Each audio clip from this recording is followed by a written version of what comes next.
Well, well, well. We're live, apparently. Hopefully everything is visible and audible and...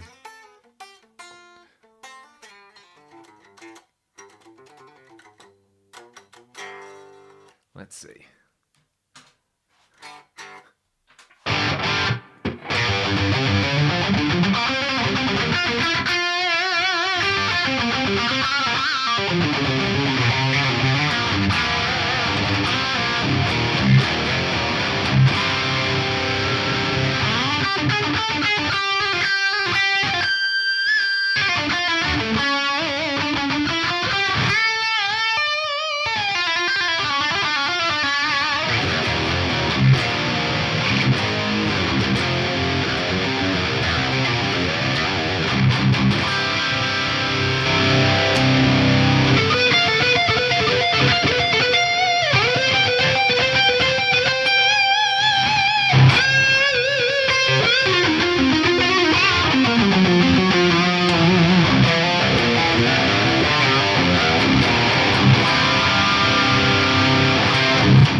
Would help if I'm in tune. Well, actually, maybe it's not going to help that I'm in tune because I'm going to restring this guitar during the chat. So fire away with some questions. I figure it might be cool to come and hang out while I'm doing quite a menial task before I have a gig this evening.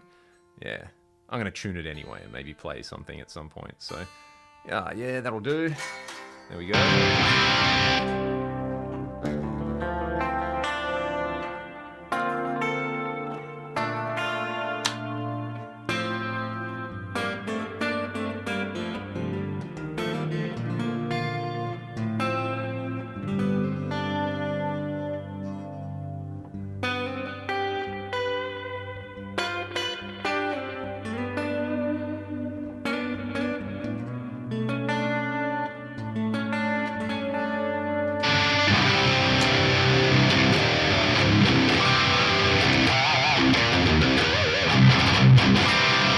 Yeah, these strings are getting a bit dead. All right, let me see. We do have some questions in here. How long have you been on YouTube? I think I started making videos consistently either at the end of 2016 or the start of 2017. So might be coming up to 10 years at the end of this year. Probably at least 9 years in. And I mean, it's interesting, right? Because I think I started, when YouTube was a thing and you could have a YouTube account. I remember getting one and I just would every now and then just upload stupid videos so that I could send them to my friends. So there's some really, really old videos from like 2010, 2011 on here. But yeah, I started, making guitar content around then. Is it me or is that string spacing abnormally large? I don't know. I haven't measured it. It's a very, very comfortable neck. If it's any different, I don't have a set of calipers right in front of me, but I think it might just be the dimensions of the headstock and the inlays as well, all the surrounding stuff there. So yeah, have you thought about or actually gig using a real amp with a reactive load in your fractal as affects the IR? I have an FM9 and sometimes miss cooking tubes in my amps. I have, and it would be a totally cool solution. I think that would only make sense if you're using a cab as well. So you're tapping the reactive load to run it through your stuff. I think in terms of would I bother taking a tube head and a reactive load just to have a DI tone? Probably not. I just use the amp models. I think especially in a live setting, it's probably not worth the extra sweat. But it looks cool and also it might smell better on stage if you've got some tubes cooking away on there. For a silent stage, yeah. And look, the thing is, if you're comfortable with the sound of your amp, especially if you record with it a lot and the reactive load, I mean, why not? I'm probably more comfortable with the FM9 at the moment, though. So, where are we? I've put my camera right in front. There we go. Now I can see the questions. I'm like doing this, looking around my camera. Hey, Brett, how are you, bro? What's going on, man? What are you playing today? Matrix Star. Thank you for the presets on the AM4, the best on the unit. Too kind, mate. There's so many good ones on there. So my buddy GT put up a good video yesterday playing some of the factory presets that I really enjoyed. So especially the Petrucci one. I thought that sounded really good. ever since I dipped into the fractal world, I've been pretty happy with the sounds. Yeah, I mean, it's if you know how to cook, it'll let you cook, right? Do you have a favorite multi-effects modeler? Probably the FM9. I think that's my like sweet spot. You know, love the amps, love the effects, love the layout on it. So I have used that a lot over the last couple of years. I've been doing this touring circus gig, and FM9 for that just absolutely kills it. It sounds very, very good. They got some really nice production. You know, they put a lot into the production of that, so it's always top class sound engineers, top class PAs and venues and stuff like that. So playing it in that setting is a particular treat. Updated tone library, I'm pretty happy with it. Thank you, mate. I really appreciate it. Legend. Randy Rhodes Heaven. Yeah, man, that thing, I bet you're having a good time. Just playing through, playing all the licks. Or just put Tribute on, because that's the best one, right? And someone enjoys the instructional videos. Thanks, mate. Appreciate it. They are a pleasure to do. And I kind of started on YouTube doing that stuff mostly for myself. So that's pretty cool. Roy Belmont, favorite King's X album. Ooh. Oof. Dogman is my favorite King's X album. But in terms of like King's X and their unique sound, I'm going to put an album on and really be like, yep, this is pure King's X. I actually really like Out of the Silent Planet. It's between Out of the Silent Planet and Gretchen, but yeah, Dogman I can listen to any time of the day. All right. Firstly, Sean, thank you for the super chat, man. I appreciate it. The cats also appreciate it because that's where it'll be going. What is your favorite OD to use with the vintage modern SD1 Friedman Buxom boost? Also, have you tried an Explorer through your vintage modern? I actually sold my VM a little while ago and I used it to fund the molecular, but it's one of those amps, you know, I think about often like, oh, it would have been cool if I still had that. I remember playing that quite a lot. I've got an Anarchy Audio, whose company based in Perth, friend of mine, John, makes them. He made me a clone called the Workhorse. You know how the clone Centaur is, well, a centaur, I guess, is a man's torso on a horse. This is a horse's head on someone in a suit. So it's like my favorite clone style artwork. And you know, it says professional overdrive, so he's wearing a suit. It's a very, very good pun. I massively appreciate it. I'm just oiling up this board, which is so nice. Let's all get some wet board pics. Yeah, that's what we like to see. The inlays on this as well are, I don't know if that's going to focus that close. But man, it's a pretty special guitar. Anyway, I digress. What was I talking about? We're talking about the VM. Tried my Hamer Standard through it, liked it. From memory, I really actually liked it on the sort of gainier, the high mode with the clon with like a drop C guitar, like my PRS. That was a cool combination. The other boost I really like as well, which at the time I was using quite a bit. SD1 is always killer. I'm trying to remember the name of this pedal. What did we use a lot on the Back to Zero album? Yeah, Tweaker Tight Drive, which is like a tube screamer with an adjustable low filter, is cool. But yeah, it's, you know, I think the thing with that amp, because it's kind of plexi-ish, JTM-ish, like you can't really crank the bass up heaps, but you use the low gain control, almost like on a plexi, you jump the channels and you have the normal channel. You kind of turn that up a bit, but then you shave off some low-end pre-gain. So yeah, you have this, I don't know, I always imagine it creating like a resonant thing on there. But yeah, well, definitely, if you've got a clone or something like that, then that would be awesome. And yeah, something like the Buxom boost where you've got EQ on it as well, and you can control the individual bands. I actually don't have one of those. So yeah, very, very good question. Very good amp. We interviewed the guy who designed that actually on the channel. You can learn sort of all about that. I think he did the JTM 100 reissues and the Hendrix amp and stuff like that as well. Really, really cool guy. Steve was very, very fun to talk to. Let's see. Have you had much experience with the Kemper Profiler? A little bit. I've made some profiles with the Kemper that I think are still publicly available. You can, like, I did my dual rectifier and my old Dark Terror when I still had it. I was pretty happy with that. It's a really great unit. The Mark II that they announced was, you know, a different box with the same thing. Troy has one. He bought one last year. So yeah, I haven't ever gigged one, but I have done some recording with the Kemper and I've done some videos with it. So yeah, it deserves its place in the annals of gear history. I think definitely introduced. Capturing and profiling now is everywhere, and it wouldn't have been that if it wasn't for the Kemper. Hi from Perth.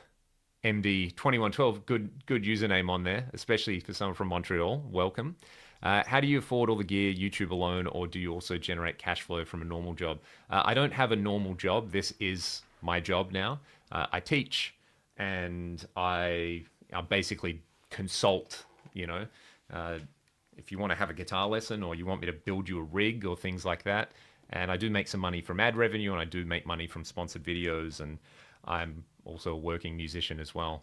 Like how that's not a normal job though. So yeah, I also, I go out and I play live. And like I said, I've been lucky enough to have a pretty good touring gig the last couple of years on top of the cover band stuff here and the original band. The original band is a passion project that doesn't make money, but we also do some cover band stuff to fund that. So yeah, I just don't have a life outside of guitar, basically.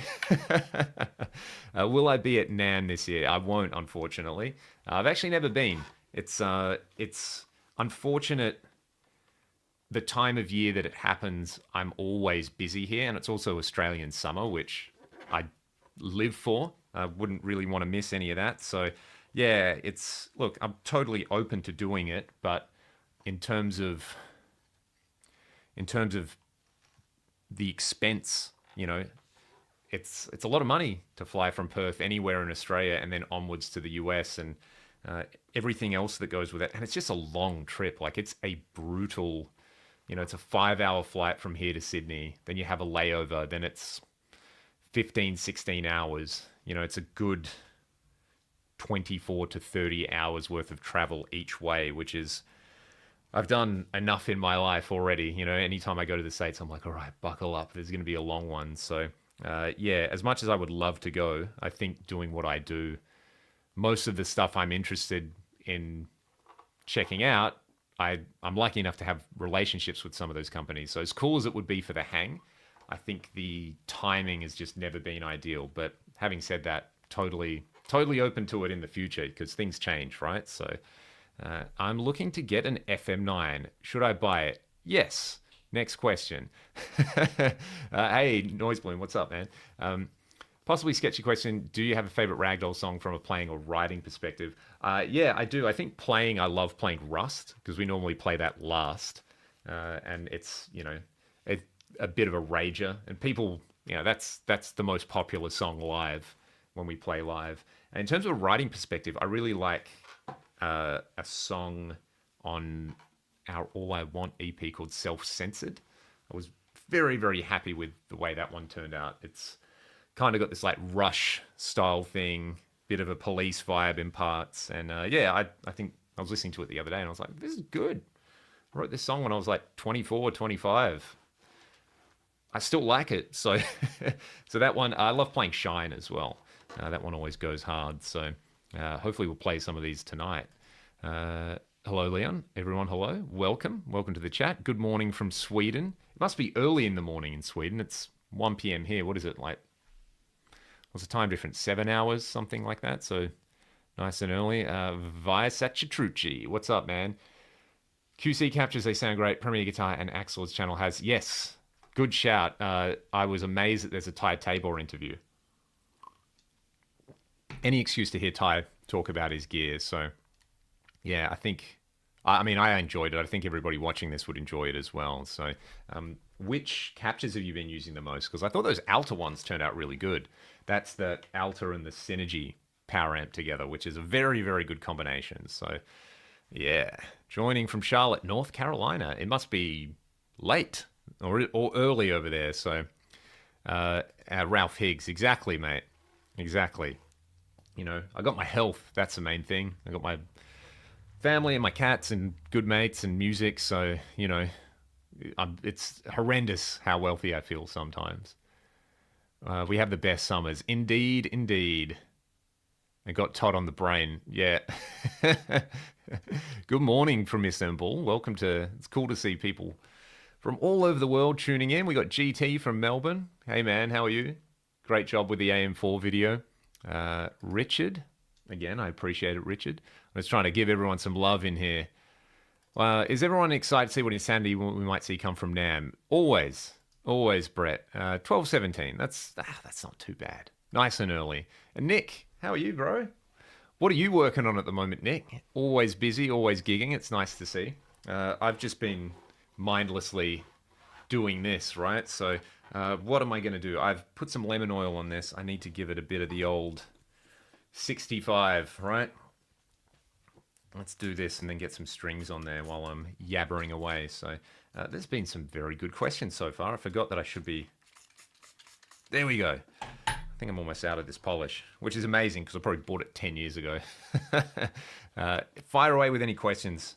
Ask me anything, internet. I'm down for it. I'm also just realizing how absolutely grotty this guitar has gotten. But now it's going to be beautiful and shiny, which is what we like. Let's see. Novice about guitars and amps. I bought a half stack and need an amp head, so I bought a Laney Ironheart dual top amp head. It's solid state. Is that a good amp head? I've never tried one, but I can imagine if it makes loud noises that you like, that's the only metric that really matters. It's fun, very, very fun getting your first half stack. That's a huge, huge part of guitar player evolution. I'm sure for all of us, we remember that because it's just a sick thing. They're big, they're loud, it's the physical presence of it as well. You stand in front of it, even if you don't have it up super loud, put your guitar next to it, take photos with it. So yeah, man, crank that thing up and, twist all the knobs. There's no wrong place to put anything and you will learn so much. Learn so much as you crank that thing up and try it with different guitars. And obviously the type of speakers you have in there is going to make a big difference as well. So I'm sure at some point you want to get a different speaker cab and try that. Or if you've got buddies who have different speaker cabs, go and do that and try them out. You'd be very surprised at what a difference it makes. Do you have a solution to creating feedback with a silent stage rig? I've tried the freak out, but it can be finicky. Because as I was reading that, I was like, well, obviously you got to try the freak out. So yeah, there's that. I mean, outside of putting a sustainer pickup in your guitar, it's just sort of part of the... If it's a truly silent stage, then yeah, I mean, you need volume by definition, right? So there's that one. I mean, the freak out, I'm trying to think if there's anything else out there that sort of does that. If you've got an FM9, you can try the freak out simulation where you use like a triangle wave. I think I've done a video about that somewhere you can look out, which sounds pretty cool. I think it's sort of one of those things where you really have to use it in moderation. Otherwise it becomes a very, very obvious thing. So yeah, no Namthrax if you don't go. That is a big thing as well. I very much enjoyed not having a flu or something else like that. 5 a.m. Sunday morning, noodling some blues. Now, is that because you haven't gone to bed or because you're up early? Either way, respect.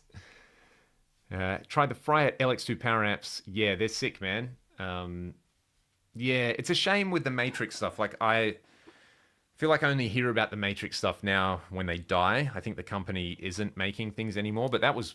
The GT series was very much the standard when I got my first digital rig in 2017.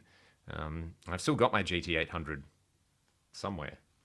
I think Troy has it. It's probably down at his studio, but yeah, he's got a Fryette power amp there at the moment. So yeah, a couple of my students have them, and yeah, they're phenomenal. Steve makes really, really, really great stuff. Here's a good question from Ryan C. Why isn't my mouse working? With you being a Fractal guy, how do you think some of the other modelers are catching up to Fractal, specifically with the Line 6 Helix Stadium? That's a good one, right? I think the advantage now that you have is choice. It used to be if you wanted something that sounded good, get an Axe-Fx. If you wanted something that's easy to use, get a Line 6. And that was about it. And there was a bit of a gulf in there. So I feel like there's been lots of flow-on effects in the ecosystem where, I mean, if you compare an Axe-Fx 3 or you compare an AM4, just the way it is to use on the unit to an Axe-Fx Standard or Ultra, it's a totally different universe, right? And a lot of those things have come about because of other units. So I think there's like every product has a sweet spot for what you're using it for. I know a lot of theater guys who use the Helix stuff because they're like, man, I need the functionality and I need to be able in a pit if something changes to just go like boom, boom, boom, you know, swap a few things around without having to menu dive. And the Helix and the QC are really great for that. I know a bunch of guys who do metal stuff who use the QC because they can use their tones from the plugins or they can capture their stuff.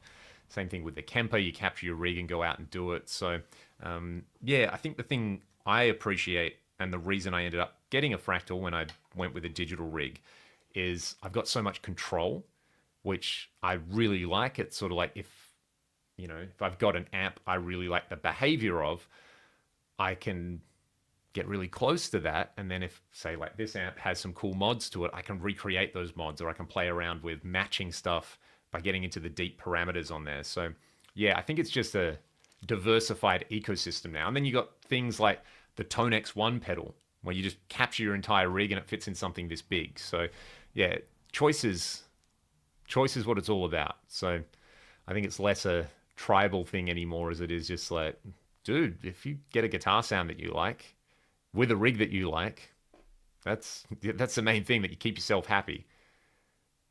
Scott, how are you, mate? How's the new old axe going? I was spotted something on Facebook the other day with was it the Aria or something? It looks very, very good. It's nice to see that. So here we go. First J Sullivan 2112. I'm sensing a theme with some of these numbers on here. In your EMG81 vid, you proposed something fascinating. An electric's unplugged sound may influence pickup choice. Any thoughts on why the character of a hollow body seems to come through? Ooh. Yeah. To get that little mozzarella stick and stretch it apart.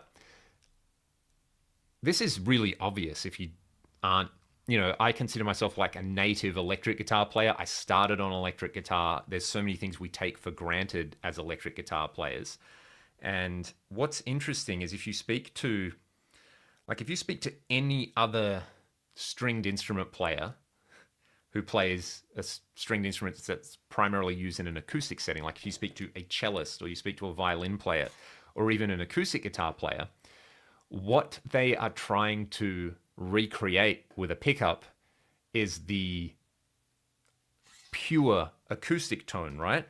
So something like a pickup with an electric guitar, you go all the way back with the history of pickups. Sorry about all these awful scraping noises while I get these strings on. The primary goal was to make it louder, okay? So you can get way back, whether you're talking about the Rickenbacker stuff or you're talking about Charlie Christian. The whole goal was, well, orchestras and big bands are loud and the guitar isn't as loud. So how do you make the guitar loud? And I guess the first 20 odd years of guitar pickups is just how do you make something that makes the guitar that you can amplify it with, make it loud, and then also cut down on external noise. So then you get the humbucker. And then you start, it's interesting. It's always a generational thing. You have this problem that gets solved. Make guitar loud. We did that. Get rid of the noise. We did that. And then a generation of kids come along and they're like, oh, cool. This thing that's really, really loud, when I plug it into this other really loud thing, it makes distortion. How good's distortion? And then, then we have the beginnings of all the things we like with electric guitar. My point being that we take for granted the fact that it's like, this is a box that you plug into another box and the thing that comes out of the speaker is what's important. And how do we use the pickup to shape that? I think a lot of native electric guitar players think, how does the pickup shape the amp? But if you're voicing, and this is what gets lost in the Tonewood debate, right?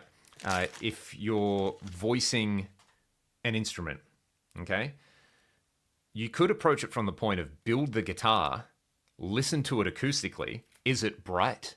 Is it a bit darker? And however that process comes around, whether it's a construction, whether it's the materials used, and then you go, okay, cool. Well, this guitar, do I choose a pickup that reinforces those properties? So I've got a really bright guitar. When I plug it in, I expect it to be really bright sounding. So do I wind the pickup in a way that brings out a lot of high end? Or, do I juxtapose it so my guitar is really bright? I make the pickup darker. You know, it sounds really obvious, but it was genuinely something I hadn't really thought about until I was doing that video, and I was like, oh yeah, you know, maybe you want a pickup that complements the way the guitar sounds unplugged. You know, it would be weird picking up a Les Paul Custom, right? Plugging it in and having a really low output like Strat pickup in it and going, oh, it's really jangly sounding. I expect this thing to sound fat because it's physically loud and fat. So yeah, any thoughts on why the character of a hollow body seems to come through? Oof. Yeah, it'd be, I mean, I guess you'd have to do that comparison with, like, here's a way to compare it. Take a guitar, take a pickup, measure, like, take a set of strings, keep, you know, I guess you could do this with two different guitar bodies, you know, keep the same neck, the same strings, the same everything else, but have the same piece of lumber, build a guitar, and then hollow out the guitar, and then compare the sound. And then you'd know, you know, that would, I guess, be an attempt to do that.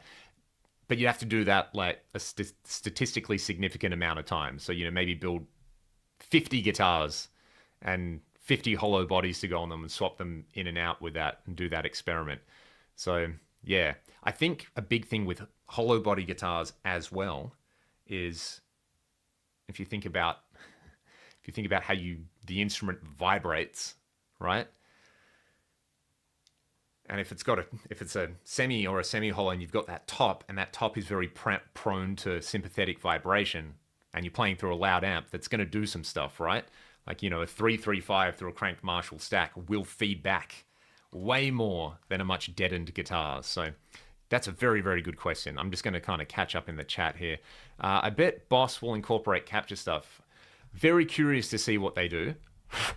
Very, very curious to see what they do. Yeah, it'd be interesting if they did the native NAM thing, but you never know with Boss. Yeah, your audience will never know. Exactly. Unless your audience is full of guitar players. Nuax is great. The ARIA is amazing, but I'm loving the 85 Kramer Focus.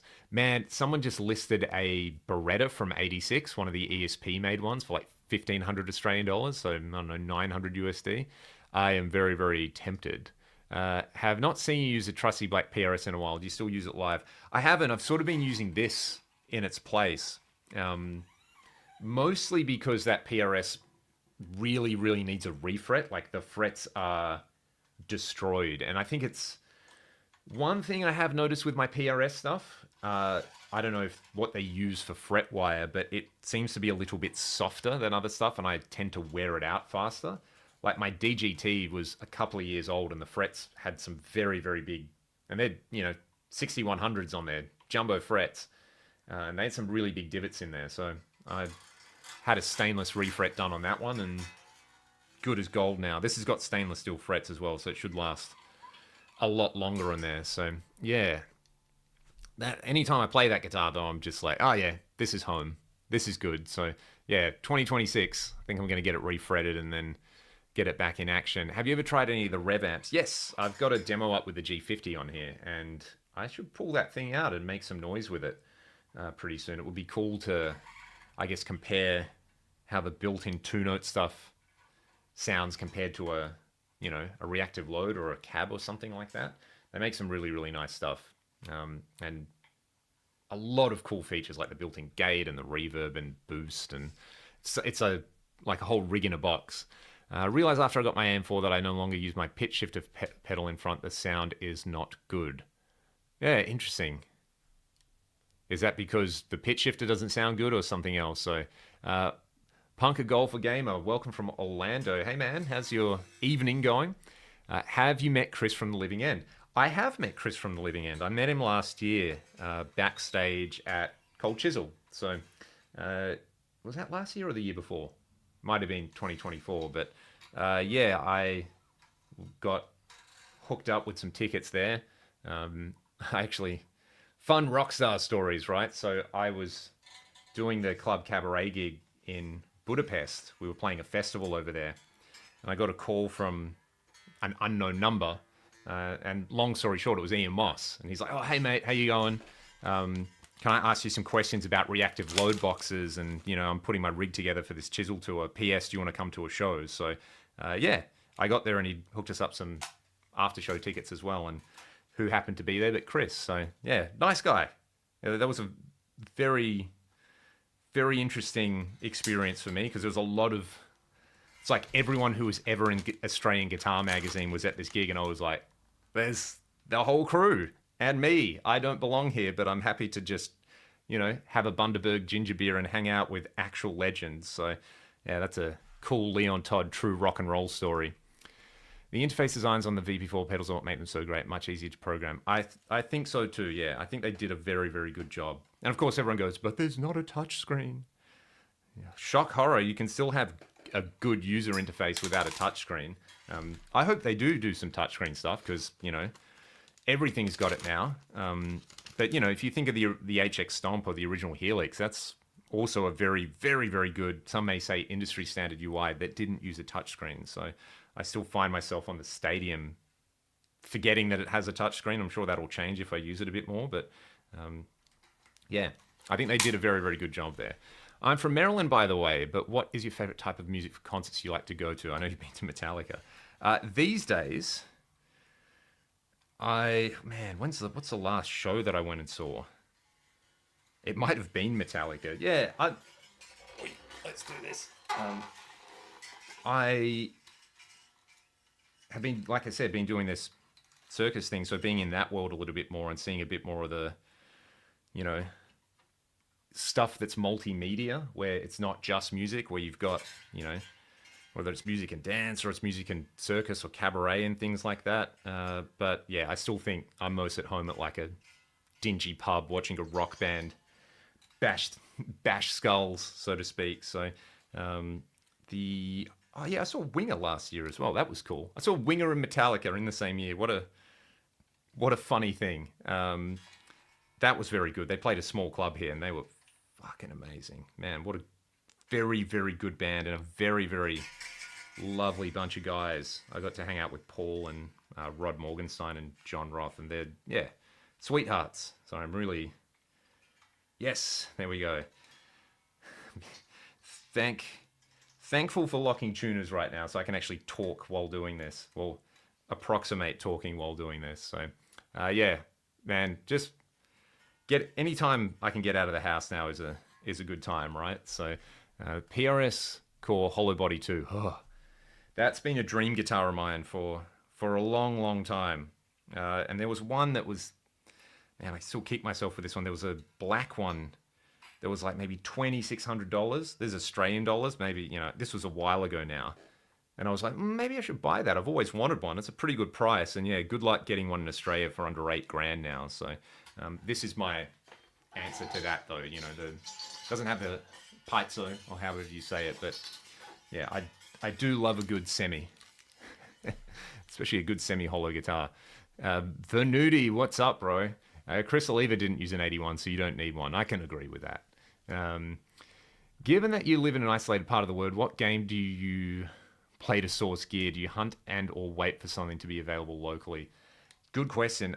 The interesting thing about Australia is, yes, it's very isolated, but we still get stuff. And then I feel like because we still get stuff, you get some real diehards who are, people are willing to take a chance and hunt down rare and exotic gear. And a lot of the time, like we all know, you do that and then it doesn't work out for you, so you flip it on. So you can still find some good local deals on things, right?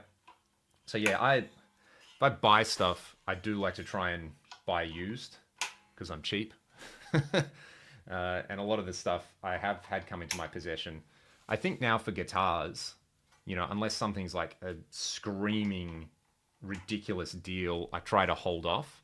And I think I'd rather at this stage of the collection either get things that I don't have rather than having like 10 of everything, or get custom stuff and support local builders. So like this, and like the Renegade that I've got that Charles built. So yeah, I do love the thrill of the chase though with a piece of gear. So, and on cue, Brett, where are we going? We're going drop C on this at the moment. So is there a guitar or model you don't have but you really want? Many Many, many, many. I'm actually building a baritone at the moment using some parts.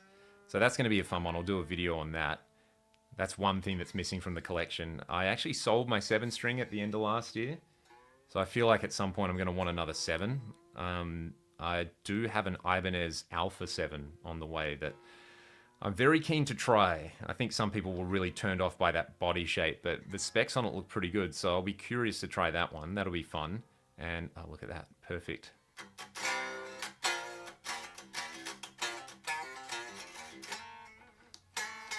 Oof. All right. Oh, man, fresh strings just always feel so good. The other thing as well is like a Gretsch. This kind of fills some of the Gretsch hole in my heart, but it's definitely not a Gretsch, something like a Duojet. I think I'd love to get at some point. My buddy Michael Torin, I stayed at his place a little while ago, and he's got incredible Gretsch collection. So yeah, I think 2024 I was really into semi-hollows, and then I got this at the end of 2024, and I very much filled that niche. And then last year was very much Strat-shaped things, you know, got the Tyler, got the Chilia, you know, the new Ultralux vintage Strat. They all scratch that awesome playing Strat itch. So yeah, I think something like a Gretsch, a baritone, maybe a 7. I would love to get like another Ibanez at some point as well. So there's too many good things. Hello from Texas, and thank you for all you do. Where are you from in Texas? My in-laws are from Dallas. So never tried a cam-based whammy like a Carla. Is it true that bends won't affect the whole affair like with a Floyd? I had a Kayla, however you pronounce it. That guitar's not in the room at the moment. I had one on a Les Paul that I didn't install, but the previous owner had tried to install, done badly, and then me and my dad fixed it. It's a weird system. Yeah, you can do the... I don't know. I can see why people, if you like it, you would absolutely love it. But I think it's one of those situations where it's... When I had it, and I probably hadn't set it up properly, and, you know, I'm an idiot like that. I could come around to it, but, you know, the way a Floyd feels, or the way a trem bridge reacts, and the strings do that thing, you get used to it pretty quickly, whereas a Kayla feels a bit more like a stop tail, but also you don't have the insane tuning stability of a stop tail. Has anyone seen or been getting those ads for that Shark tremolo system? I've had them pop up on YouTube. It kind of looks like a refined Kayla, so that looks interesting. And as always, my spirit animal, Matt, you can do double stops in a Kayla and it stays in tune. The downside is your tuning stability is based on a well-cut nut as the strings are locked behind the nut. There you go. Hey, Mike, we were just talking about your amazing Gretsch collection, bro. How are you? And there's something in here that Michael sent me. I'll get back to this question, but this thing I'll do a video with soon. Pretty rad. Purposeful Porpoise. My 50s wide Les Paul sounds incredible with an SD. Larry DiMaggio voice the SD in a 50s Les Paul standard bright guitar balances. Yeah, you know, all this kind of stuff. I always say, if you're trying to cop a player's style, or you're trying to think of a guitar designer or pickup designer's thing, if you can get inside their head with what they were thinking when they designed it, so that's a pretty good insight there. I really want to carve in DC 400. Yeah, those old carvings, it's kind of fun to see people getting onto them, right? I still find a lot of those designs a bit like Uncanny Valley and gaudy, but I'm sure, I mean, who am I one to talk? Before they became Kiesel, they had the California single cut or something like that? There was a local store that was stocking some carving stuff, and they had one of those in there, and I just remember being like, man, this plays so much better than anything else I've ever tried. So, yeah. Jay Sullivan makes a lot of sense. Yeah, I think so much... Look, here's the thing. Here's the thing about, you know, the science-based... And I say science-based because, yeah, they're using some elements of the scientific method and omitting others. It's like when you watch, you know, gym videos, right? It's like science-based lifting. You still have to get in and actually do it. You know, that's the overlooked thing. It's like, well, if you do this routine, you know, it has this advantage and this advantage. There's like marginal gains. And I think with music and guitar in particular, so much of it, you spend so much time on the instrument, and you develop like a working method with it, or you develop an instinct with it where, for me, if I plug a plexi in, before I even play anything through it, I set the knobs in a particular place because that's the starting point I know will generally work on a plexi. And it means once I actually make some noise, do a little bit of tweaking to tame it to the guitar, or if I'm like, cool, I'm playing a semi-hollow with it. So you build these preconceptions in, and those having too much of that can be bad because you stop creating and you stop trying new stuff. So you still have to remain playful, but yeah, it's like surprise, surprise. If you play a lot of semi-hollow guitars, you kind of get used to a few things that they do. And, if you've internalized that information and you know how to make it work for you, that's what's important. So it's functional in that regard. It would be cool to do the science on it, but also at the same time, maybe it kills some of the magic. S2 mirror in black and put some cream Super Ds. Do it, man. That would be sick. I love the old Al Les Paul when he had the Super Ds in there. And man, he had some tone. Hey, Clem, what's up, man? How's your life going? How's the fomenting going as well? What string gauge should I use if my guitar is in C, not drop C? I'm using 10 to 52s.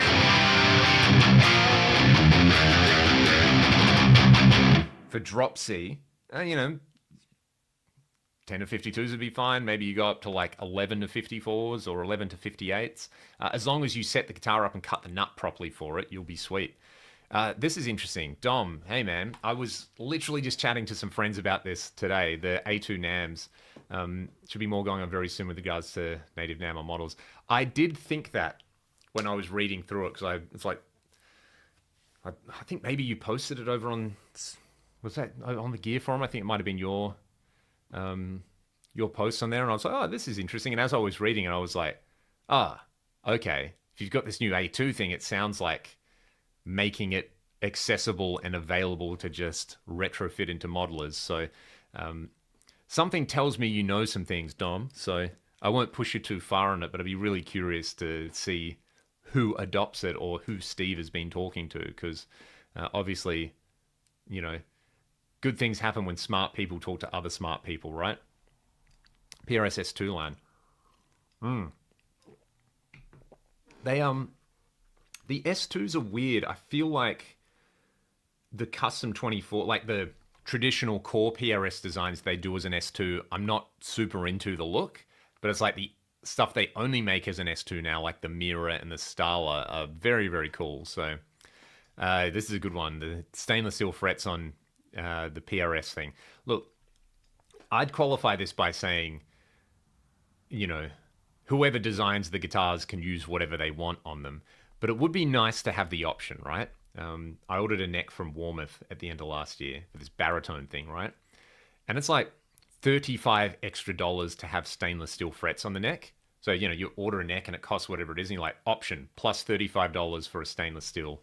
And that's them on-selling it. So I don't think it's costing them $35 extra per neck. It would be less than $35 per neck. So I'd pay an extra $35 on a $5,000 PRS if it came with stainless steel frets, because I personally like them. So again, having that choice would be nice, especially when, when you see other manufacturers doing it, like in that realm, Sir Anderson, the Ibanez Prestige stuff, it's Kiesel, all that kind of stuff. So yeah, I'm not sure what the aversion is. I feel like some companies are still very averse, which is a weird thing, right? For Paul, loves to talk about how he's changed things, and the the recent media blitz he's been doing, offering his unsolicited advice on a lot of things, seems to have upset a lot of people. So, yeah, great to hear. Got a chance to see them at Warped Tour '98. That's cool. Yeah, I mean, Chris is a legend, man. Like, especially in Australia, there's still a huge band. But yeah, he's just a dude. Really, really cool. Drummer at the time, Visit Australia. Yes, that would have been the era, man. It's, Stray Cats meets Green Day, basically. So, good evening, Leon. Do people find that buying an AM4, they feel they have no need for a VP4? I don't know.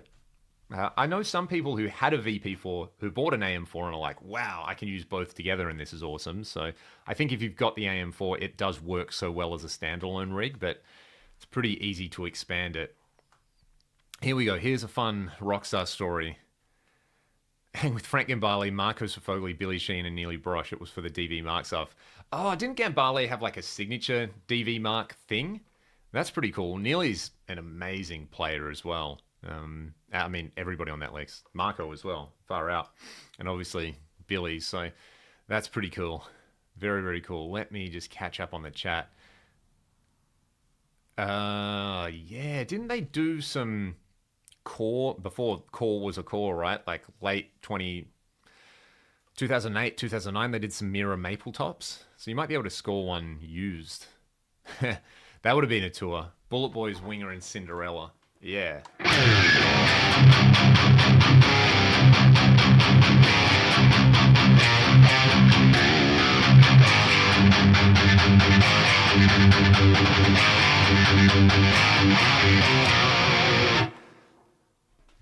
Is that Junkyard Dog? Is that what I'm trying to do? Let's see. GHS still makes reinforced Kayla strings to help with that. That's cool. Watch your eyes, yeah. Has Ragdoll done any shows with Lord? Friend of mine recently turned me on to them. They seem really great. Yeah. We don't talk about Lord anymore, and I'll let everybody find out why. There's some pretty awful shit that the singer did, unfortunately, which is a shame because I know a couple of the other guys in the band and they're lovely human beings and good people. And yeah, it's I'm fairly certain a lot of their stuff's been taken out. And yeah, very much of... I hadn't heard about it until I was speaking to someone who'd been in a previous band with them, and he was like, oh, haven't you heard? So yeah, I won't say too much more about it, but or send me a message and I can bring you up to date. But it's, yeah, unfortunately, very, very bad stuff that happened with the singer, which is a shame because, yeah, they put out some cool music, but yeah, sorry to spoil your day there. We're talking about the Kayla on here. Got my Hollow Body too just before COVID. Yeah, all the prices have gone absolutely crazy. Let's see. I want you to get a Luckstone. Yeah, man. I've seen some of those. It's in my... looks in my wheelhouse, right?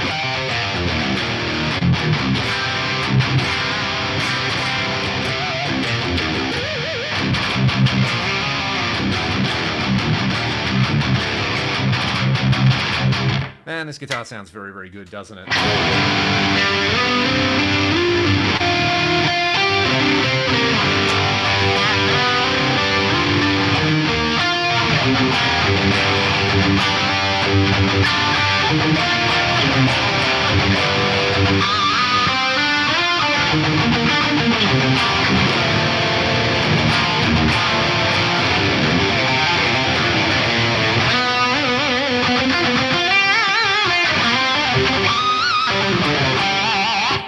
Very, very bright at the moment. I'll just keep stretching this in. So, yes, Tora knows. I need a Gretsch, don't I?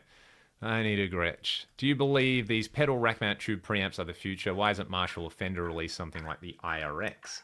It's interesting that Marshall did the Synergy module, which makes me think maybe they will do that like plexi module in a pedal. That would make the most sense, right? So I feel like if they did that, a lot of people would jump straight on it.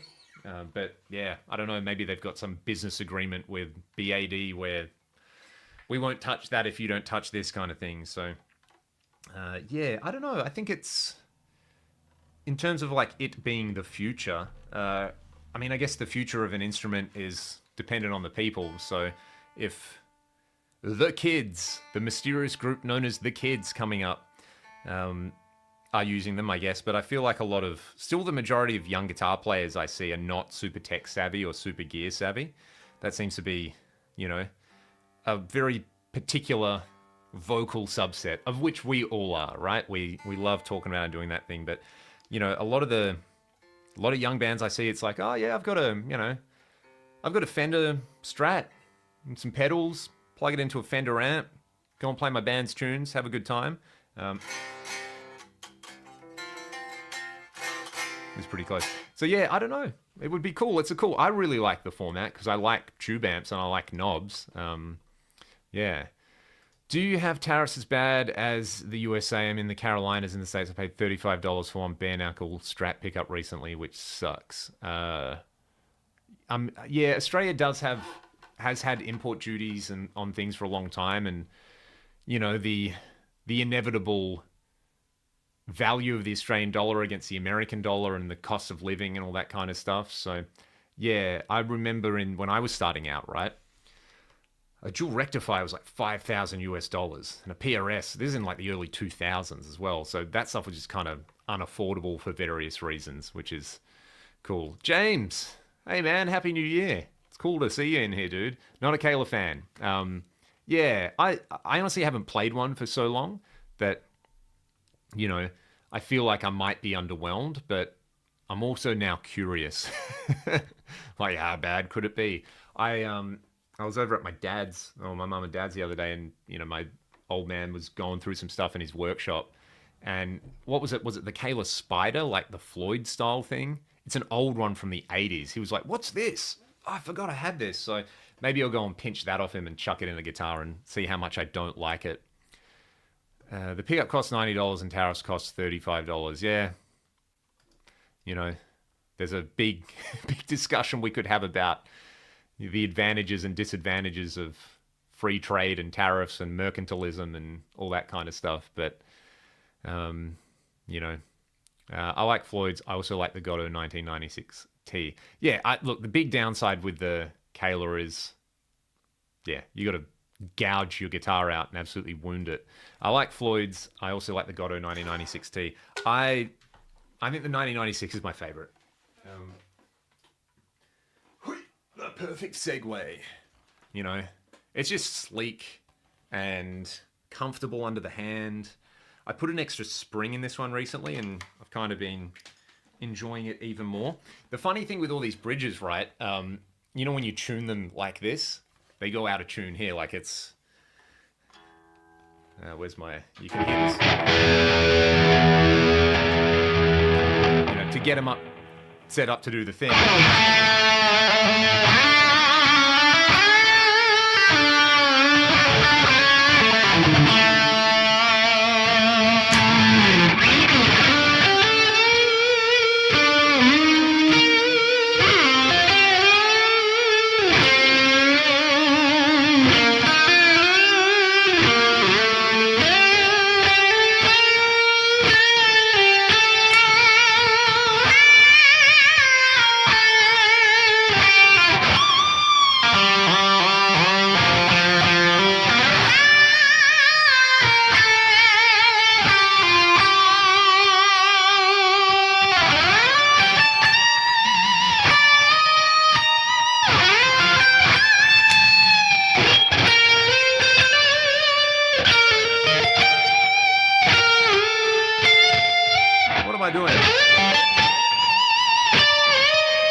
Absolutely terrible at that stuff, but gotta pay homage to the great Gaz. The PRS vibrato is really, really nice. I like the way that one feels as well.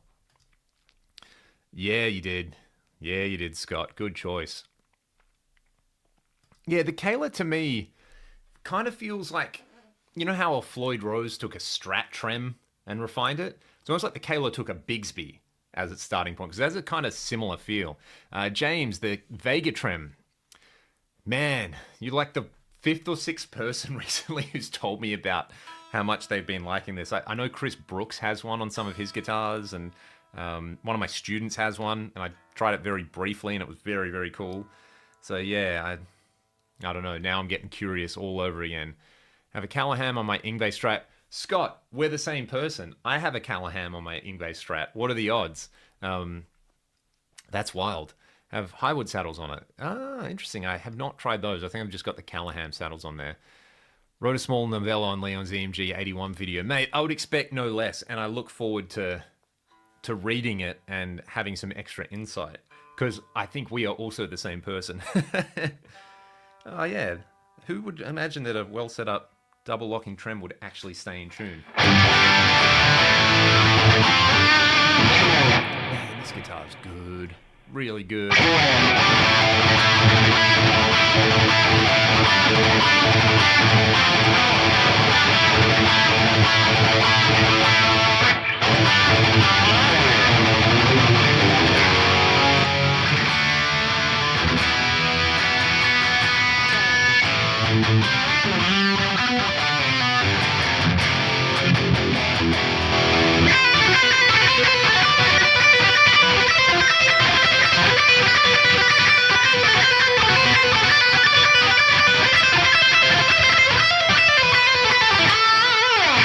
Oh, yeah.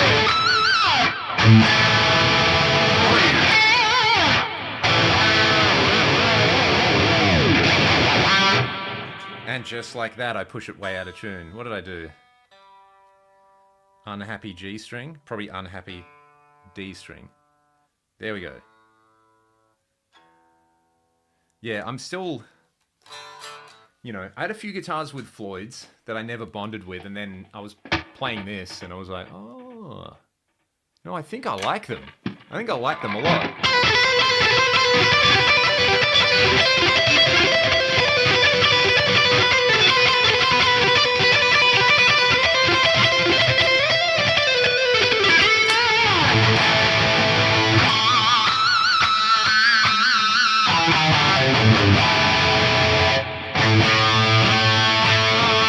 What am I doing? I'm picking too hard, clearly. Uh-huh. Ah, right, okay. My E string is too sharp and I can't loosen it anymore. Where is my Allen set? Will this do it? Yes. No. Is this the right size? Look at me just being an idiot on... Okay, I'll have to sort that one out in a little bit. Good old double lockers. Yep. No, I did. I destroyed the G string. There we go.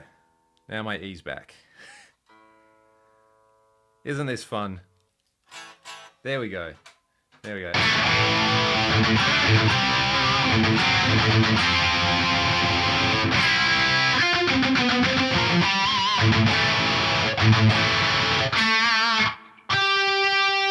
I get this feeling like I'm about to break a string. Did someone mention the Stets bar in here? Whoa, I'm so not up to... Never had a Floyd do that. I think I might have a bum string on here, man. Isn't this curious? We'll sort it out. James, try an 85 in the bridge. I've been doing that since 1992. All right. You've convinced me if it's worked for that long. I think you know what you're doing. Yes, the Callahan bros there. Yeah, I don't chat to Chris much, but we have exchanged messages every now and then, you know. There's not that many people who love Yngwie Malmsteen in Australia. In a Shabbat, man, Avi makes nice guitars, doesn't he? Valley Arts has a Carla Spider. Yeah, interesting. Interesting. Well, there you go, Matt. You double stops are out of tune with the Floyd. Just don't do double stops, bro. Just play as fast as possible. That's the trick, right? Yes, Matt. I shall repent, and I will try one. Let's see. Tondi, what's up? And Tojba's in here. Where is he? I missed it. I'm so far behind in this chat. Yeah, mate. Do you look at it today? Of course we do. Look at that. String stretcher. I saw Steve via Old Tech. I haven't, no, but I think I understand the core concept. Here we go. Todge, hey man, how's life treating you, dude? Yeah. Mate, sorry. I apologize about that. Try to stay on the positive stuff. Here we go. Yeah, Shark Guitars. Been posting some stuff to their YouTube channel. Interesting floating bridge and modular electronic designs. 5K up. Yeah, it still looks like you still have to mod the guitar like a Kayla on there. I think it's the big thing, right? Like the Strat style route is so ubiquitous that, just make something that works in there. Yes, we should all send James some love because he rules. He absolutely rules. It's so wild that he's decided to bless us with his presence in here and still absolutely killing it on the GAT. There's the EVH method for setting up Floyd. Yes. How did you learn to alternate pick?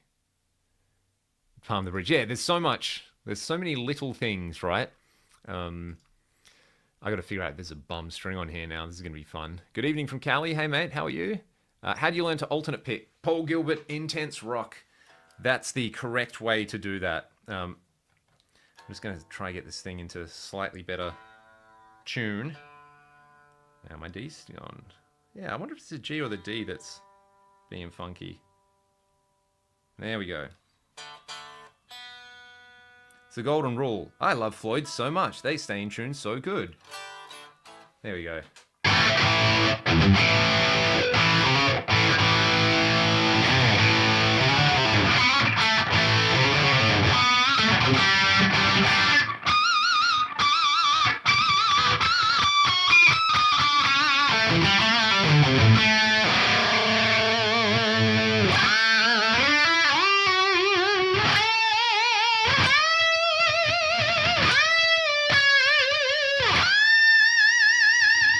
Oh, that was cool. Leon's always got problems with bum G strings. Yeah, mate. That's why we don't wear any at all anymore. Which of your tube amps is your favorite? Depends on the weather, man. I always get a particular thing out of this.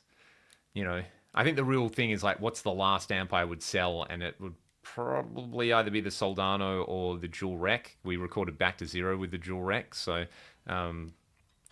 got a lot of sentimental value with that particular amp. Yeah, what am I doing to this thing? I reckon it's because I can't move this E string fine tuner anymore. How's the bridge setting? It's flush. All right, yeah. I wouldn't be surprised if I picked this up earlier today and went to tune it without the fine tuners, and that's done something as well. So see how I just went to do it right there? There we go. Isn't this intriguing? All right. So yeah, I mean, this Alta preamp's amazing. The Synergy stuff's amazing. My old ADAs are amazing. So much good stuff. I'm really sorry, Braxel. I'm trying to catch up with what else. I'm still having issues with having a detuner on my guitar. I find myself having to release the locking nut to readjust it because you cannot use the fine tuners on the Floyd. Interesting. I'm obviously assuming you've got a flush mount Floyd on there, right? I haven't really used one. I think my PV Wolfgang has one, but I lost it. I don't know where it went. So I should try to find that again. What do you think made the blues guys like Clapton, Morissette dig the Soldano back when it came out, knowing the tone personally? I like to think that it's a very thick sounding amp. And when I think of those guys, I think of thick guitar tones, like the definitive thick guitar tone is the Beano tone, right? And then obviously Gary, like that blues live thing. I had that on VHS, which it made me want a Soldano, which I thought was an SLO. So I compromised and got a hot rod, and later found out he was using a hot rod. So I feel very validated there.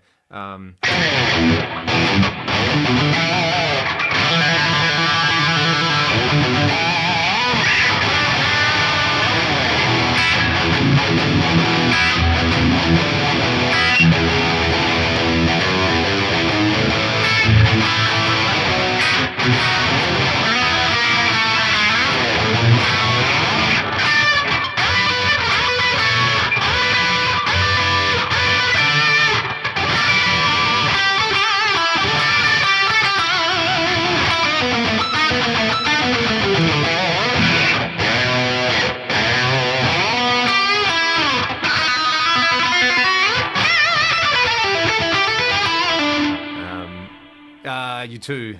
You're too good to me, James. It'd be lovely to have you on the Gear podcast, actually, while I'm shilling and ask about all the interesting things you've done with your career. I know a lot of people here would be super, super into that. So, yeah, rest well, mate, and we'll chat soon. So yeah, anyway, the Soldano thing, I think because it's just thick and easy to play, and you know, the crunch channel on them sounds incredible as well. All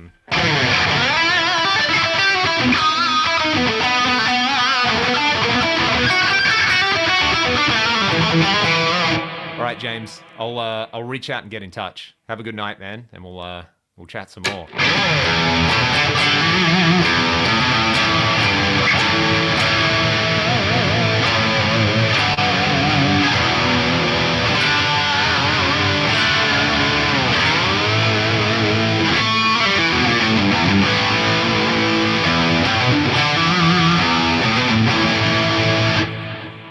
Yeah, okay. Okay, I think I know what's going on. Oh. Yes. I see what's going on. Right. Sorry, this like low E is just not engaged. Let me do this. You can all see my grey sweatpants.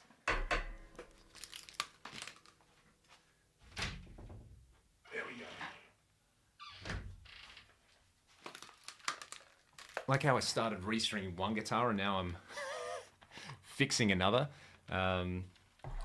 Let's see. Where's the magic Floyd adjuster? Yes, you must get an SLO. Or get a Hot Rod 50, because they're awesome too. Here we go. It's better to have the trem sitting slightly back. Okay. All right. Let's do this. Let's try some of these real-time suggestions, hey? I will just do this. And what I'm going to do is tighten the back a little bit. Do I have a bit for that? I do. Awesome. There's an SRV Soldano. Big dog, not wearing shorts. Mate, got to suffer for your art, right? This is the Floyd experience, right? What are your favorite 2 or 3 modeling units? Yes, there's a magic portal to Narnia in there. 2 or 3 amp modeling units. Fractal would definitely be at the top. And then it's kind of like a shootout, I think, for me, between the QC and the Helix stuff. And I go back and forth between which one I like more.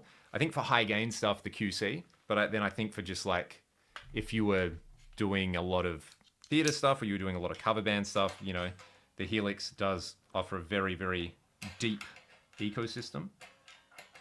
Can this fit? Hey, here we go. No, that's not the right bit. This, however, is. Give me my little Phillips. I'm going to keep answering questions on here. Mate, I'm absolutely subhuman on there. So, good night, Matt. Be well. Yeah, the Quad Cortex. I mean, I think the latest update on the Quad Cortex fixes a lot of the issues I think I originally had with it, with a few things. I'm just going to tighten this a little bit. And just a little bit. So I want it sitting slightly back. All right. It's sitting slightly back now. Let's... yes, and then honestly, the Ampero is awesome. And some of the New X stuff is awesome as well. So, yeah. I'd happily do any of this. Tone X is great too. Like, I think they have some... There it is. Look at this. This E string misbehaving. Getting the full Floyd experience, ladies and gentlemen.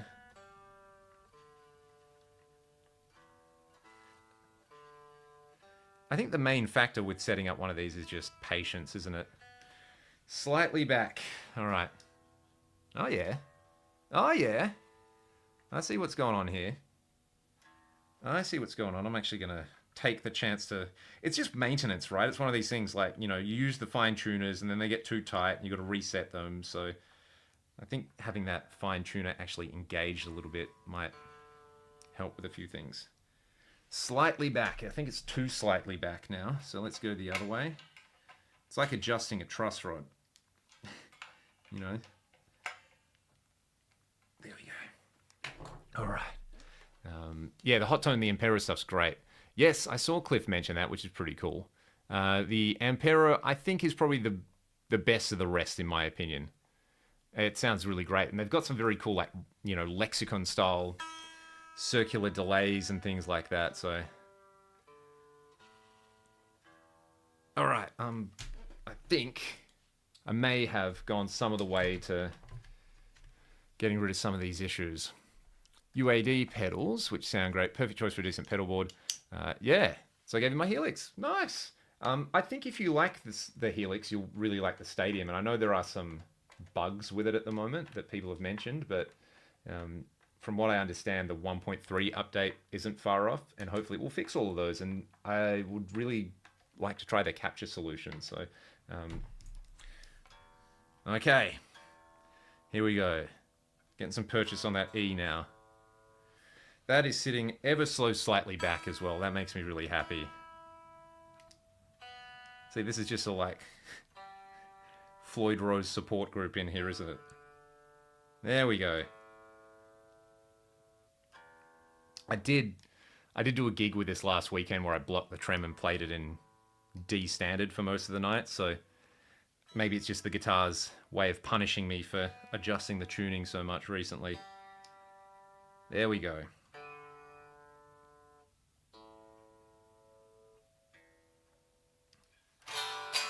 All right.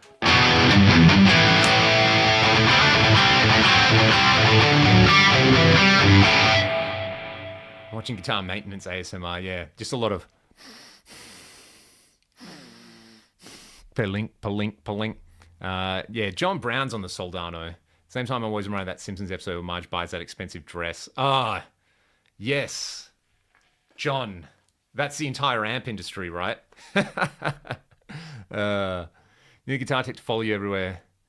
I mean, that's the goal, right? If I can get a shampoo sponsor and I can afford to pay a guitar tech, then I'm a happy mad. You're going to get a Friedman Jose. I hopefully will have one in here to demo soon. I don't know exactly how long that is, but I was speaking to my guy at BAD, and he was like, "You want to try the Jose?" It's like, what sort of question is that? Pie, cake, ice cream, rank 1 to 3. I mean, ice cream every day of the week, so number 1.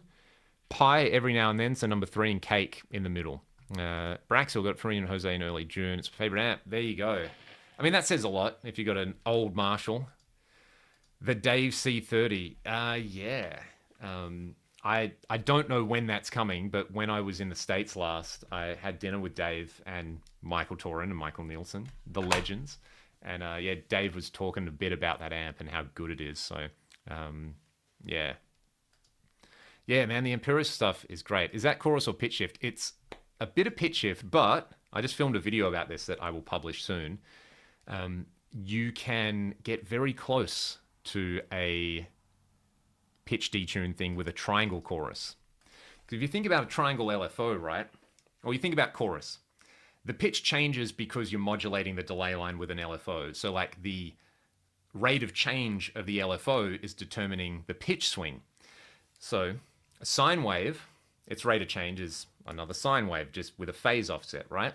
But a triangle wave, its rate of change is this, and then it stops, and then it goes back to this, right? It's either a positive number or a negative number. So that's how you could emulate getting your detuned. So what you can do is you use a triangle chorus with a really low rate. Where's my chorus block? Here we go. So what we will listen to is, I spent a lot of time on this, micro shift. Let's do, actually, I'll just drag it in. So if anyone wants to recreate these settings, right? Let's capture the screen. Let's go window, axe edit. So everyone can see this, right? Can they? No. Here we go. Okay. So normal pitch thing I like doing is the Eddie thing, plus or minus 9 cents a detune.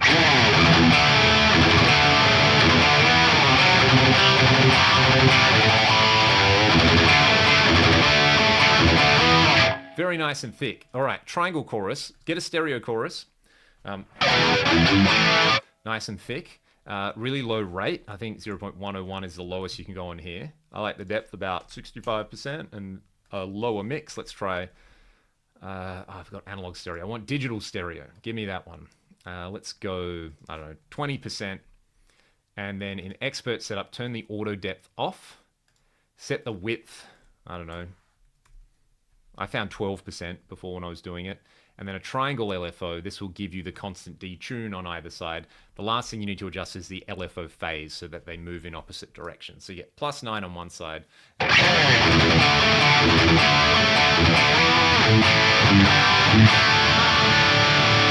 So, chorus, pitch.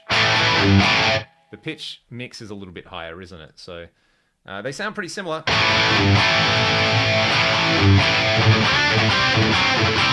So you can actually do both, which is great. So I've done a little video doing that on the AM4 because the AM4 doesn't have a pitch block, but if you use the triangle chorus with those settings, it will sound sick. And I'll add that to my blocks library very, very soon.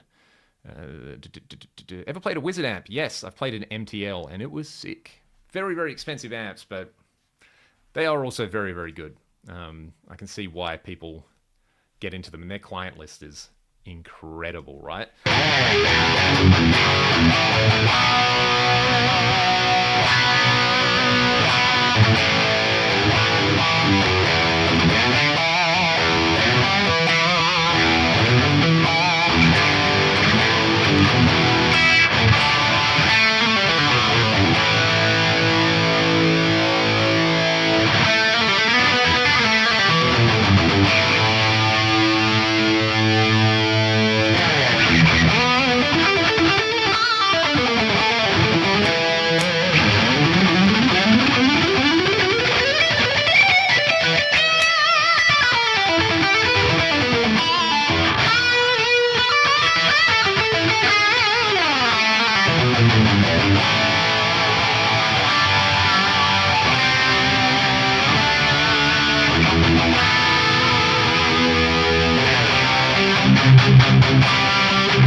Something like that. That's sounding a little bit better.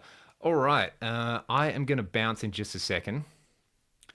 Yeah, I'm also scared about trying this Jose because I know I'm going to like it so much. So, love from India. Thoughts on that new Ibanez multiscale fan fret 7 thing for modern stuff, the Alpha?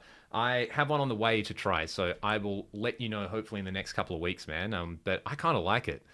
Just visually, it's and the specs look pretty good as well. So, very, very keen. I think I'm going to have to polish up some modern chops for it. Yeah, all right. Thank you, everybody who has tuned in. Thank you to everyone who dropped a super chat. And go and enjoy your weekend, everybody. I'll see you on here very, very soon. Peace.